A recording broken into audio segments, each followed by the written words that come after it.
Parents in Power Rangers are the phoenix bird of this universe. They will come in one time, then die off. The Seeds live in this odd bubble of the teens basically living at school. Very rarely are their lives outside of being Rangers cared for. In recent seasons, it's just gotten worse. But when parents do come into the picture, they become some interesting plots and dangers. But others are a complete train wreck, which I want to start off with. Summer's parents. I want to know what went on in the writer's room when they came up with this two-parter. We have a spoiled rich girl, fine, but doesn't cross any type of bad line. However, her parents and friends don't care about Summer at all. As soon as the world is ending, the parents are nowhere to be found. Her friends and military officers just leave her out in the desert to die. Maybe that's why Summer was spoiled, because no one cared that she existed beside her butler? To top off this messed up story, the parents come back. Funny how they survive while many other people would have been better. Oh, I don't know, Marcus? The first thing they do is force Summer into marrying some guy. What is the point of caring who Summer marries? The world is in shambles. She's the one trying to save it, and all you want her to do is get in a dress and play follow the leader. I'm sorry, I would have smacked both of them and told them to stuff off. Summer's parents are the worst of the worst in Power Rangers. Preston's dad. I'm not going to complain about the episode itself, but Preston's dad, I understand his point of view.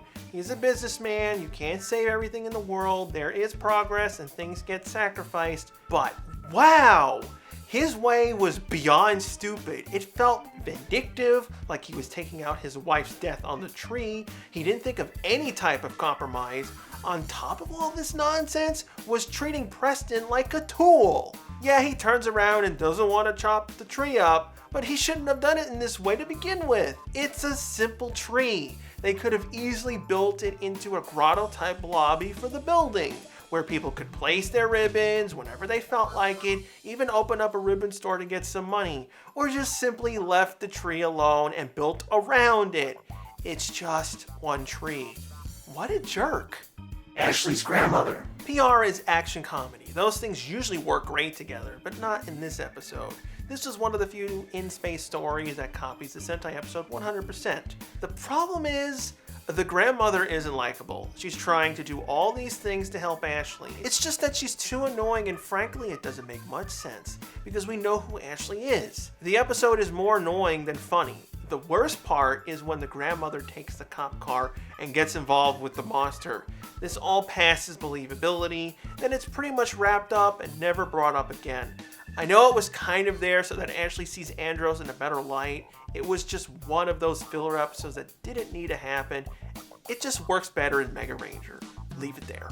Brody's father. Besides being a virtual copy of Tyler and his father story that happened just 2 years ago, it's probably one of the lamest father-son stories out there. There's nothing to care about between them. Whenever we got flashbacks to Brody's father, it was always in the context of being a ninja, training to be a ninja. There was no happy just to see him, bonding in the park, having fun. The worst, the pilot just makes him vanish, all to show up in the season finale, so I know his father is just going to be the Zordon of the group, give basic advice but not contribute, since there is no more Sentai footage for Dane to use. It's just the lack of any form of connection that makes Brody and Dane's story unimportant. Vida Madison. Did anyone else think this was a waste of time? Whenever Power Rangers decides to use something from Sentai story, it's okay normally, but this is an example of a pointless addition. Vida had more chemistry with Chip, Xander, and Mutumbo over her own sister. There was no point of making them siblings. There's no Maji Ranger footage that makes this a requirement. It was basically like the writers went, so who is Madison? What does she do for the team? Well, she kisses a frog in the Sentai and marries the 6th Ranger. That's no good for PR. They're a family, right? Let's just use that. If it weren't for Vida talking about Madison in the pilot episodes, I would have never known. Tyler's dad. The missing dad who Tyler was looking for, having no idea if he was killed or just lost. That was his drive throughout the first season of Dino Charge. It was a nice premise, a mystery, playing off cliche stories. What killed all this was the reason why James vanished. It wasn't because he was taken captive by Fury, it was because his father found an energem. It responded to him, so he didn't know what to do. Fury was targeting him, yeah, so he decided to just disappear from his family with only his friend knowing the truth. I don't understand why no one told him. James never wrote a letter, sent an email, nothing. His friend didn't even tell them. So for a decade, everyone was lying to Tyler and his mom. Now, before you start yelling at the screen, he did it to protect his family. There's two problems with this. First, his friend knew, so he's a liability that Fury could have used. Second, his friend was trusted over his own wife. I'm sorry. Third, Fury was living on Earth for millions of years. Don't tell me he couldn't look up James's face on the internet. The payoff of Tyler's dad was sadly the undoing of the character. Justin's dad. Most of what we know of him is in the Turbo movie, which I think was stupid because they don't do a refresh course of him in the series, so I forgot certain things. Justin's dad honestly sucked. Of course, losing your wife/mother is a horrible thing, but this caused him to close down his martial arts school, which then causes Justin to go into foster care. That never made much sense to me. Why didn't he just hire a replacement to run the school during this horrible time? But to also cause his own son to go into foster home? I know Justin's dad at the end of Turbo fixed up and got a job and they have a home when Justin returns for space, but he was an orphan for a while and a father that vanished for a good chunk of time. Kelsy's grandmother. Now here's a good grandmother episode. The problems Kelsy had with her estranged grandmother are similar to Preston and his dad, but the story is way better. Kelsy fell out of favor because she decided to become an athlete rather than be a prim and proper rich girl, so her grandmother didn't tolerate that. This causes a huge problem when her jewels are targeted by Diabolico. Even though Kelsy is a Power Ranger and has proven enough times, even on TV, her grandmother still doesn't care. It's a lesson for both of them. Kelsy learns to stand up for herself and tell her grandmother that she wants to help people and not follow in her footsteps. And her grandmother finally understands and acknowledges Kelsy's choice. Alyssa's dad.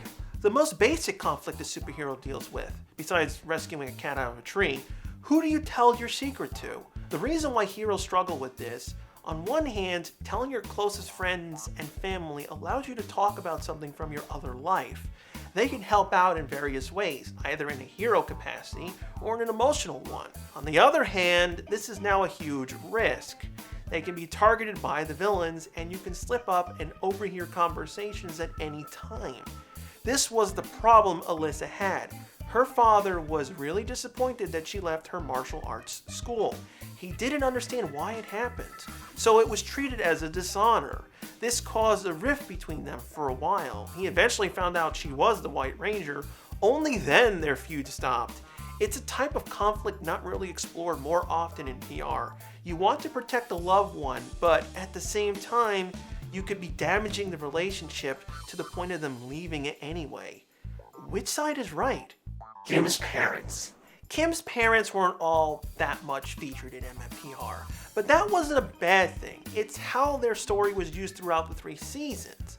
PR has done a lot of negative issues with parents, Justin and Preston's dad being examples. Unlike those muck-ups, Kim's family went through a divorce. This is a problem that a lot of kids go through. They usually ask, was it my fault? So the dynamic was there to help Kim and the audience in understanding. It shows the positives and the negatives when things like this occur. Kim's mother eventually found someone else, and her father didn't lose ties with her mother or herself. This also allowed Aisha and Kim to bond better. If you have to do simple and short character developments, this is how I like it done. Family is always a touchy subject for the Rangers. While we had some really great stuff, like with Wes and Mr. Collins, there's things like Grandma Matchmaker that comes out the door. These choices were pretty difficult because they all have some good merit about them. It's the overall puzzle piece they give to the characters where they fail to give off something good. Notable mention, Tommy's Native American brother and that whole confusing retcon. What are your thoughts on families and Power Rangers? Do you want more episodes that delve into the character's backstory, or do you prefer it how the show does it mostly? Just focuses on the Ranger's life and that's it. Next time, I'll discuss my favorite Ranger sidearms, from the Thundermax sabers to the Thermal Blasters.